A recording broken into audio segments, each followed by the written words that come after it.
नमस्कार मैत्रिणींनो, घरची सोपी रेसिपीत आपल्या सर्वांचे स्वागत आहे. आज आपण बनवणार आहोत सर्वांचाच आवडता असा स्नॅक पास्ता. तर ही रेसिपी खूपच सोपी होणार आहे आणि झटपट बनणार आहे, त्यामुळे लगेच रेसिपीला सुरुवात करू. सर्वात आधी या ठिकाणी बघा, मी पास्ता पाण्यात उकळवायला घातलेला आहे. यामध्ये आपण चुटकीभर मीठ आणि तेल घालून घ्यायचं. आता तो आपण गाळून घ्यायचा आहे आणि थंड व्हायला ठेवायचा आहे. तोपर्यंत आपण कढईमध्ये तेल घालून घ्यायचं आहे.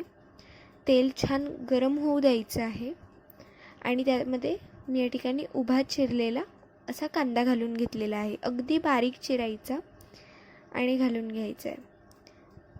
आता याला छान गोल्डन कलर येईपर्यंत भाजायचं आहे. सोबत या ठिकाणी मी गाजर घातलेले आहे. तुम्ही बघू शकता मी कशा प्रकारे त्यांना चिरून घेतलेलं आहे आणि यांना सुद्धा आपण छान याच्यात फ्राय करून घेणार आहोत.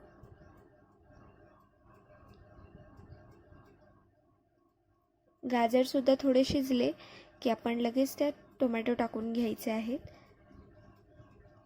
भाज्यांच्या उभ्या फोडी करायच्या जेणेकरून त्या दिसायला आकर्षित दिसतात आणि खायला सुद्धा मजा येते. आता या ठिकाणी मी लाल तिखट घालून घेतलेली आहे जेणेकरून पास्त्याला तिखटपणा यावा आणखीन. आणि या ठिकाणी मी पास्ता मसाला आहे त्याला पाण्यात मिक्स करून या ठिकाणी घातलेला आहे. आता भाज्यांना आपण यात छान मिक्स करून घ्यायचं आहे.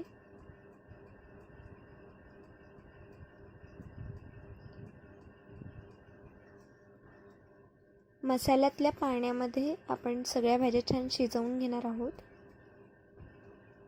या ठिकाणी तुम्हाला दिसत असेल.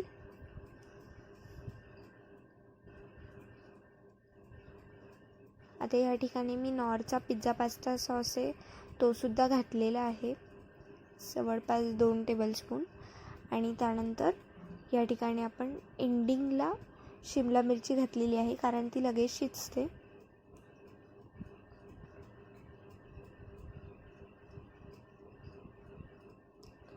पास्तामध्ये जितके जास्त भाज्या असतील तितका पास्ता छान लागतो. मी हा खूप सिंपल पास्ता बनवत आहे. यात आपण कोणती क्रीम वगैरे वापरली नाही आहे, तरीसुद्धा हा पास्ता खूपच छान लागतो चवीला आणि माझा हा फेवरेट पास्ता आहे आणि हा खूप लगेच बनतो, त्यामुळे हा बनवायलासुद्धा खूप सोपा आहे. आता आपण यात पास्ता घालून घेतलेला आहे. आधी आपण पास्ता थंड होऊ द्यायचा आणि मग यात घालायचा. आता बघा,